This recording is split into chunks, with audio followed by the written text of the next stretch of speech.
En manchette aujourd'hui, il y aura de la compétition à plusieurs postes de maire dans la MRC de Dautré. Bonjour à tous et bienvenue à votre bulletin d'information sur les ondes de CTRB, votre télévision locale et régionale. Donc, on parle d'élections municipales pour débuter. Les candidatures pour les prochaines élections municipales sont maintenant terminées. Voici le portrait d'une bonne partie de la MRC d'Autré en ce 4 octobre, donc pour ce bulletin de nouvelles. À Lavaltrie, pour commencer, pas d'opposition. Donc, l'équipe municipale pour les prochaines 4 années est déjà connue. Le maire sortant, Christian Goulet, a été réélu sans opposition. Même chose pour les conseillers Denis Moreau, qui était déjà en place, Pascal Tremblay, qui était déjà en place, Anne Charlot-Méran, nouvelle venue, Jocelyn Guévremont, qui était aussi en place, Francine Ranger, une nouvelle venue, Robert Pellerin, qui était en place, Lisette Falker, qui était en place, et Marie-Pierre Villeneuve, qui est une nouvelle venue. À Lanoraie, rien n'a été changé du côté de Lanoraie depuis la semaine dernière. C'est toujours Serge Lemieux, candidat à la mairie pour le parti La Voix des Lanorois, et André Villeneuve, candidat à la mairie pour l'équipe Villeneuve, qui lutte pour le poste de maire. Les deux équipes se battent également pour les postes de conseillers et conseillères dans les différents districts. Ainsi, district 1, Lynne Clermont de l'équipe Villeneuve se frotte à Nathalie Martin de l'équipe La Voix des Lanorois. Dans le district 2, Jean-Marc Dubé de La Voix des Lanorois fait face à Martin Lavallée de l'équipe Villeneuve. Dans le district 3, Nancy Diamanos du parti La Voix des Lanorois fait face à Marie-Ève Mondor de l'équipe Villeneuve. District 4, François Boisjoli du parti La Voix des Lanorois affronte donc Georges Bonnet de l'équipe Villeneuve. District 5, Jean-François Gagné, La Voix des Lanorois, fait face à Lucie Ouellette de l'équipe Villeneuve.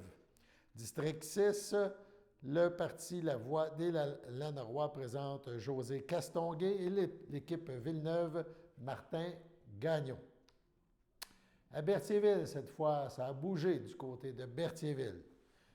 Alors que Suzanne Nantel n'est plus seule comme candidate à la mairie, désormais, il y a aussi Dominique Perrault. Les districts 2, Jean-François Frenière, 4, Sylvain Destrempes et 5, Isabelle Fontaine, donc n'auront pas d'opposition, pas d'élection. Ces 3 candidats qui, pour Destrempes et Fontaine, étaient en place, ont été réélus et Jean-François Frenière, un nouveau venu, a été élu au district numéro 2. On rappelle, il y aura élection au district numéro 1, alors que 2 candidats sortants de poste s'affrontent, Denis Darvaux et Claude Frappier. Aussi, au district numéro 6, c'est 2 nouveaux candidats, Patrick Guévremont, qui affrontent Amélie Lebrun. Sainte-Geneviève de Berthier, cette fois du côté de la paroisse de Berthier, de Sainte-Geneviève de Berthier, Robert Pufal a été élu maire sans opposition avec les membres de son équipe. Tous les membres de son équipe ont aussi été élus. Il y avait quelqu'un au poste, il y avait possibilité d'élection au district numéro 6, mais Annick Paquin, qui s'était inscrite, s'est désistée, laissant la place à Guy Cloutier. Au district numéro 5, le conseiller sortant, Léo Soulière, a été élu sans opposition. Même chose pour au district 4, Guy Burel a été élu sans opposition. Le district numéro 3 a vu Gaétan Bayard, qui sortait de poste, être réélu.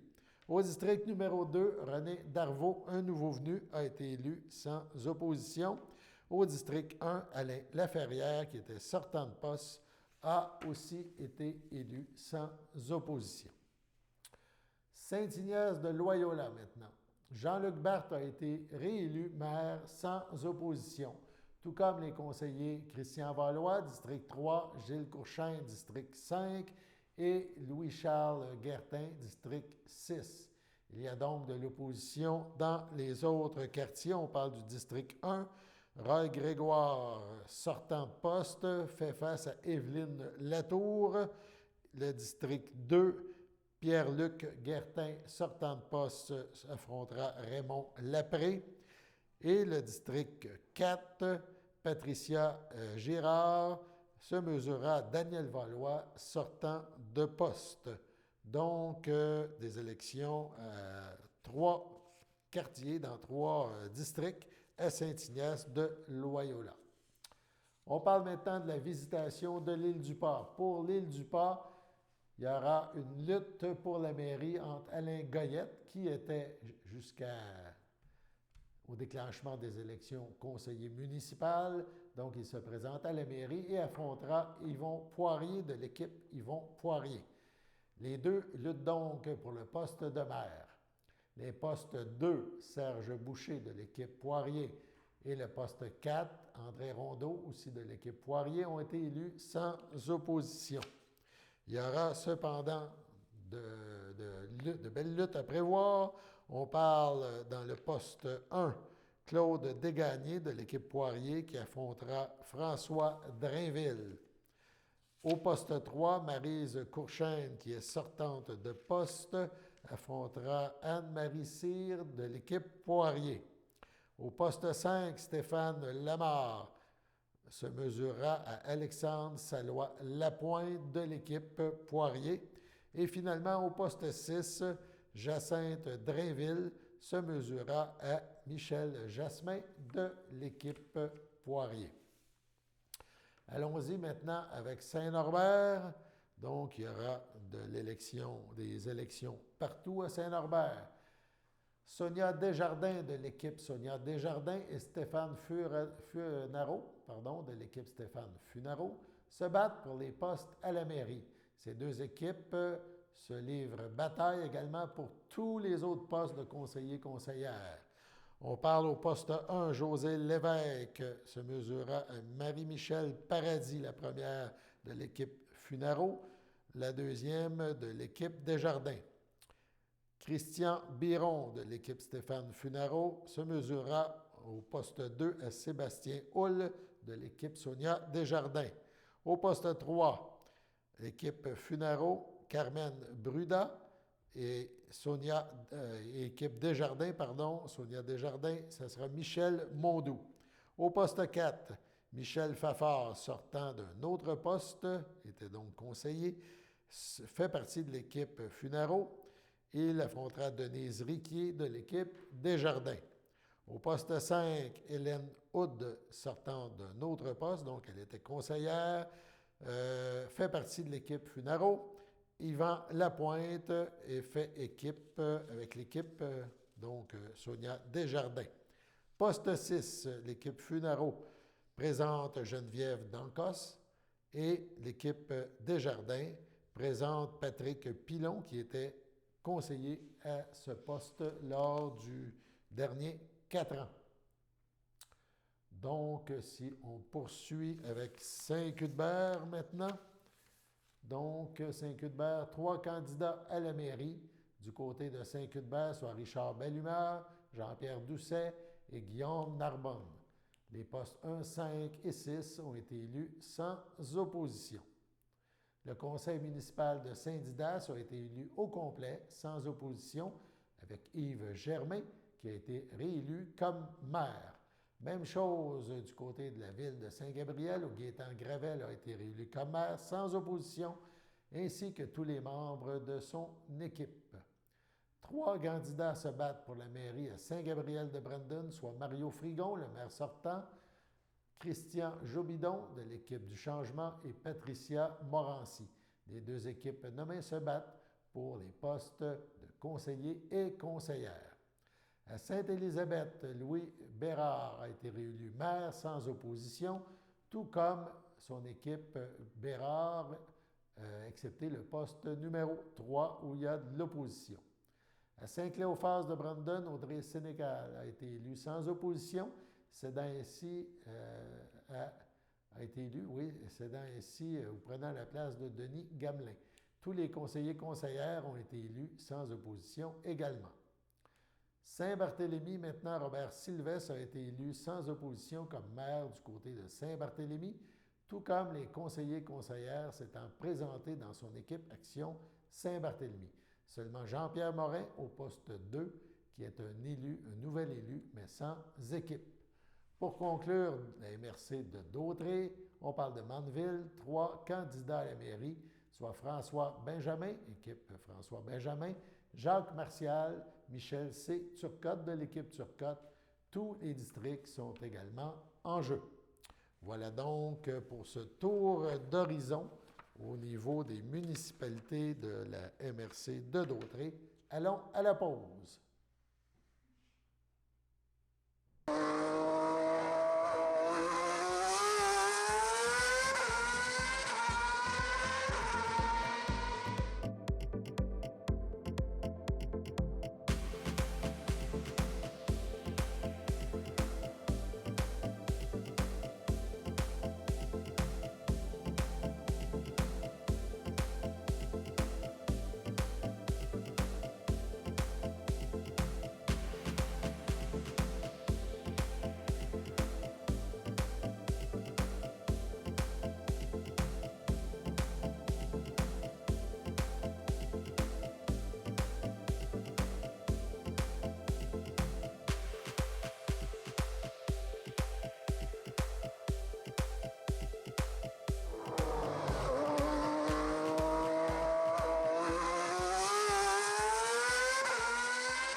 Les anniversaires en ce 4 octobre, la FADOC de l'Île-du-Pas souhaite bonne fête à Gilles Cardin et à Yves Richard. Les filles d'Isabelle de Berthier souhaitent un heureux anniversaire à Suzy Trudel.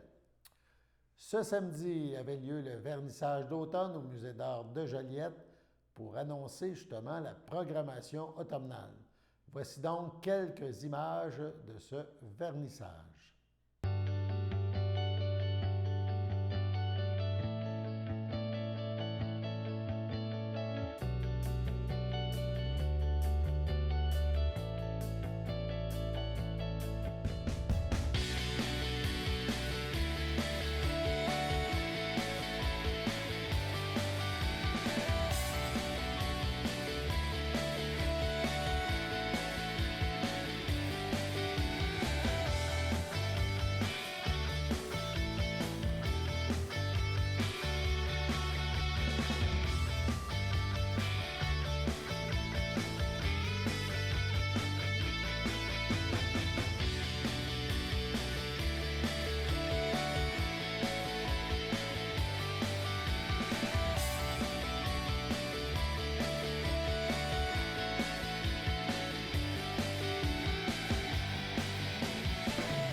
L'exposition Résurgence fait d'ailleurs partie de cette nouvelle programmation. Nous nous sommes entretenus avec Lynne Bastien, une des commissaires liées à cette exposition. On l'écoute. Proviennent d'ateliers itinérants en estampes que j'ai donnés avec Maggie Napartout dans 9 communautés du Nunavut à partir de 2014 jusqu'à 2019. Alors, il y a eu d'autres gravures qui ont été faites par la suite. Initialement, c'est moi qui donnais les ateliers. J'ai commencé à les donner éventuellement avec Maggie, avec le but qu'elle prenne la relève éventuellement. Et c'est ce qui s'est produit. Maintenant, Maggie donne les ateliers toute seule dans d'autres communautés du Nunavut. Alors, ce sont des gravures qui portent sur divers éléments de la culture. C'est des histoires, des contes, des mythes qui sont tirés de l'histoire et des traditions inuites. Alors, c'est l'aboutissement en fait, j'ai donné en tout 6 années de ces ateliers-là. Et puis, je viens de revenir au Sud, donc j'ai terminé le travail que j'ai réalisé là-bas. Et c'est avec grande fierté que je suis ici et puis qu'on partage ça toutes les trois avec le public. Comme mentionné vendredi, Hélène Nicole a récemment publié aux éditions de l'Apothéose à Lanoraie l'ouvrage J'ai limite, ma vie personnelle, une œuvre de prise de conscience. Voici la suite de cette entrevue. J'ai toujours été une personne, écoute, quand j'étais jeune, j'allais à l'école et je ne pouvais supporter d'être enfermée dans la classe. Je regardais l'art. Quand on est arrivé au secondaire et que j'ai pu foxer l'école, ça c'était extraordinaire parce que moi j'étais une petite vide. Alors pendant, tu sais, ça me prenait 10 minutes à faire quelque chose que les autres y avaient 1 heure. Alors je m'ennuyais carrément. Alors quand j'ai pu skipper des cours et passer quand même, ça m'a vraiment aidé à ne pas perdre la tête. Puis l'été, mes amis se trouvaient des emplois l'été. Moi je trouvais quelque chose là, comme aller ramasser des fraises ou des framboises. Le temps que j'ai assez d'argent pour mettre le gaz dans mon auto, pour faire les excursions que je voulais faire. Et puis là, je travaillais plus. Donc, j'ai toujours été un peu aventurière. L'argent me stimule si j'ai un but. Si j'ai besoin de l'argent pour faire quelque chose, là, je vais aller, puis je vais faire l'argent, puis je vais faire mon projet. Mais sinon, bon, c'est sûr qu'on aime avoir une certaine sécurité financière et un coussin, et je peux vivre assez facilement dans l'inconnu, dans l'insécurité, sans savoir ce qui va se passer demain. Je suis assez bonne pour rester dans le moment présent. Et ce qui est intéressant dans mes livres, c'est que j'enseigne beaucoup à revenir au moment présent parce que c'est aujourd'hui que tu vas prendre des actions qui vont te servir demain. Et ça ne sert à rien de trop penser. Il faut se mettre à agir aujourd'hui avec ce qu'on a. Et ce qu'on a est toujours suffisant. Ben, j'ai un deuxième livre qui est sorti il y a 3 semaines à peu près, parce que j'avais trop écrit. Alors, on a scindé ça en 2. Alors, j'ai tout un sujet de ma vie professionnelle dans la première section du livre. Je vais parler beaucoup de la marque de commerce. Alors, qui on est finalement, c'est notre marque de commerce. Quand on va démarrer une entreprise, on va avoir une marque, mais elle nous ressemble, la marque. Alors, je parle beaucoup de comment développer sa marque dans la première section et ensuite, comment de vraiment limiter notre marque en suivant nos valeurs d'entreprise profondes. Et à ce moment-là, on va toujours attirer des clients qui nous ressemblent, qui ont les mêmes valeurs que nous, et on va être capable de les servir, puisque souvent, quand des conflits entre entrepreneurs où on n'a pas livré les services qu'on voulait, c'est que les valeurs ne se ressemblent pas. Alors, c'est très important d'établir, avant même de lancer nos affaires, qui suis-je et qu'est-ce que c'est cette marque-là que je représente et quelles sont mes valeurs d'entreprise. Et là, on va pouvoir choisir des clients qui ont ces valeurs-là et on va pouvoir bien les servir parce qu'on va être sur la même longueur d'onde. Souvent, les incompréhensions, les insatisfactions de service à la clientèle, c'est que les clients qui ont acheté nos produits ne partagent pas nos valeurs ou on a essayé de servir quelqu'un parce qu'on pensait qu'il y avait pas assez de clients, donc il fallait plus les prendre. Et là, ben, on ne peut pas les servir parce qu'ils ne valorisent pas ce que nous, on valorise. Donc, la façon qu'on travaille ne va pas leur plaire. Par exemple, moi, la qualité et la persévérance, c'est 2 de mes grandes valeurs d'entreprise. Donc, je peux prendre des projets à long terme, puis ça prend 4-5 ans avant de réussir. Je n'ai pas de problème avec ça. Mais il y a des gens qui ont besoin d'avoir tout de suite une gratification, un résultat rapide. Exact. Ben, ils ne vont pas vouloir faire le même genre d'entreprise que moi, devenir auteur, parce qu'eux, ils ont besoin d'avoir un résultat rapide ou un chèque de paie rapidement. Donc, c'est très important de regarder qu'est-ce que je valorise et de créer une entreprise qui va être en cycle, en accord avec nos valeurs profondes. Alors, le livre en format papier, vous pouvez le commander dans n'importe quelle librairie francophone. Il est 24,95 et en ligne, il est 12,95. Sur mon site, il y a un 2 pour... Ah, OK. Super. Un prix à 2, donc je pense 22,95, tu peux acheter les 2. Okay. Tu peux les trouver aussi, évidemment, sur toutes les plateformes, Kobo, Amazon, etc. Super, bien, merci beaucoup. Merci beaucoup. Allons à la pause. Le samedi matin, dès 9h30, nos téléspectateurs sont invités au Super Bingo télévisé diffusé de nos studios de Berthierville. Depuis maintenant une vingtaine d'années, plusieurs adeptes de la télévision régionale se sont partagés un montant de 600 $ disponible chaque semaine lors de cette joute de bingo télévisé. Un animateur et 3 bénévoles se succèdent à la caméra dans le but de vous faire passer une petite heure agréable et payante le samedi matin. On peut se procurer les cartes de jeu chez les dépositaires autorisés participants, c'est-à-dire à Berthierville, le dépanneur Formule 1 rue Gilles Villeneuve, le marché IGA Extra sur la rue Gabrielle Brissette, le marché Métro rue Notre-Dame, la pharmacie Proxime rue Frontenac, le garage Pétroté sur la rue Gilles Villeneuve et à Saint-Ignace-de-Loyola, le marché Aldo rang Saint-Michel, le dépanneur Le Magasin Esso sur le chemin de la Traverse. C'est un rendez-vous tous les samedis matins à 9h30 sur les ondes de CTRB, votre télévision régionale et communautaire.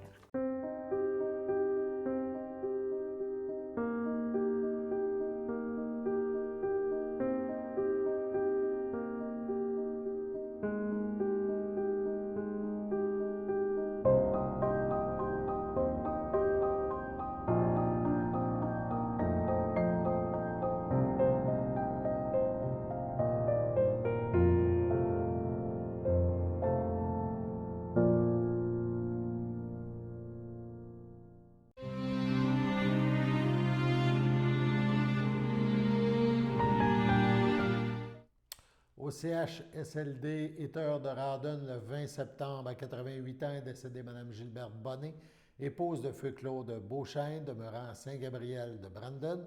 Elle laisse dans le deuil son fils Léo Beauchesne, José Marcotte, son petit-fils Pascal Beauchesne, Sylvie Lavallée, sa petite-fille Cindy Beauchesne, ainsi que ses frères, sœurs, beaux-frères, belles-sœurs, neveux, nièces, autres parents et amis. La famille vous accueillera jeudi le 7 octobre. Dès 13h30 au complexe funéraire Efterio de Berthierville, suivra une liturgie à la chapelle du complexe à 14h30.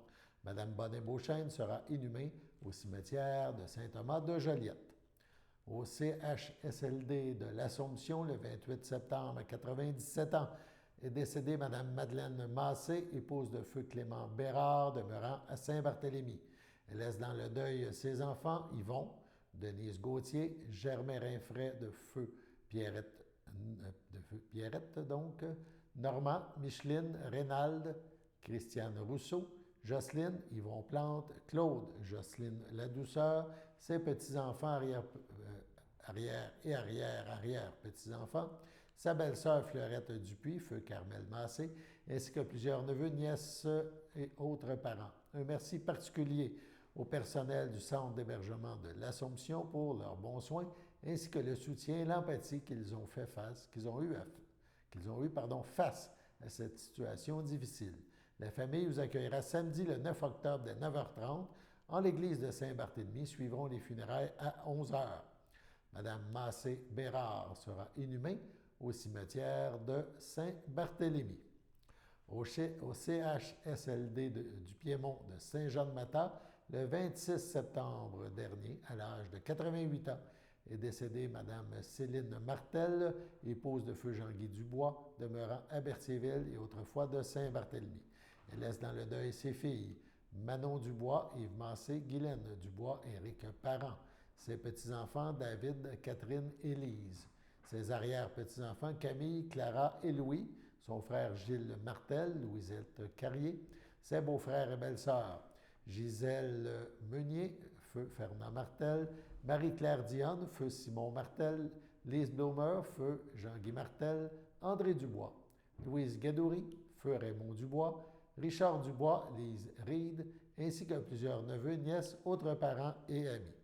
La famille accueillera parents et amis le samedi 9 octobre dès 12h30 au complexe funéraire Thériault à Berthierville. Suivra une liturgie en la chapelle du complexe à 14h30. Mme Martel Dubois sera inhumée au cimetière Saint-François d'Assise de Montréal à une date ultérieure. Au CHDL de Saint-Charles-Borromée, le 29 septembre, à 71 ans, est décédé M. Bernard Dénommé, époux de Ginette Asselin, demeurant à Sainte-Geneviève de Berthier. Il laisse dans le deuil, outre son épouse, ses enfants, Cathy Dénommé, régent Brisson, Mylène Dénommé, son petit-fils Zachary Bouchard, ses sœurs, beaux-frères et belles-sœurs, Huguette Dénommé, René Dénommé Guy Rousseau, Nicole Dénommé Feu Michel Veillette, Ghislaine Dénommé Mario Sylvestre, Yves Asselin Rita Roy, Régent Asselin Daniel Gravel, Daniel Asselin Feu Michel Carpentier, Lynn Asselin Feu Michel Rochelot, ainsi que plusieurs neveux, nièces, autres parents et amis. La famille vous accueillera samedi le 23 octobre dès midi au salon funéraire F. Thériault à Berthierville. Suivra une cérémonie en la chapelle du complexe à 14h30. Au nom de CTRB et de tout son personnel, nous souhaitons nos plus sincères sympathies aux familles éprouvées. Passons maintenant à la météo.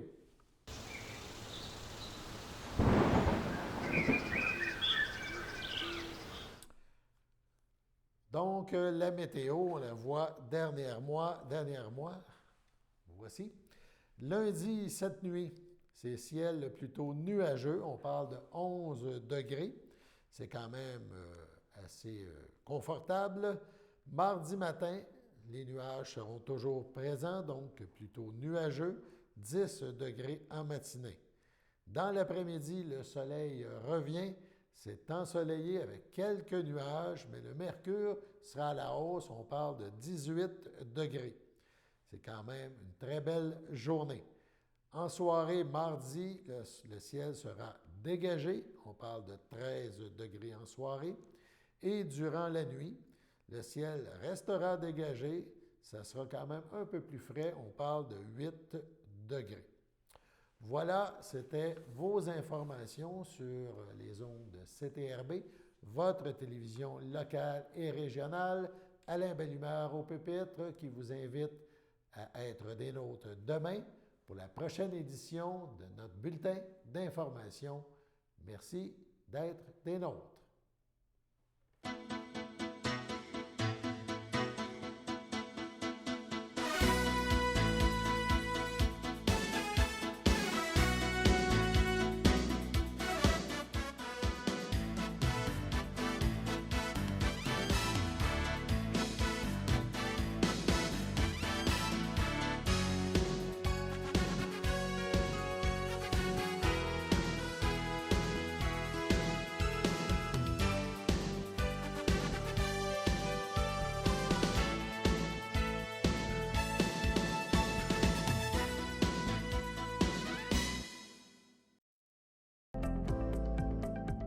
Les télévisions communautaires autonomes du Québec, ce sont les télévisions les plus importantes parce qu'elles sont proches de la communauté.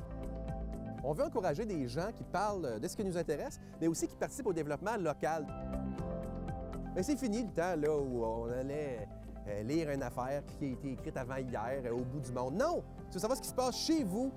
Bien, ma télé préférée, c'est la télé autonome communautaire. C'est ici que ça se passe.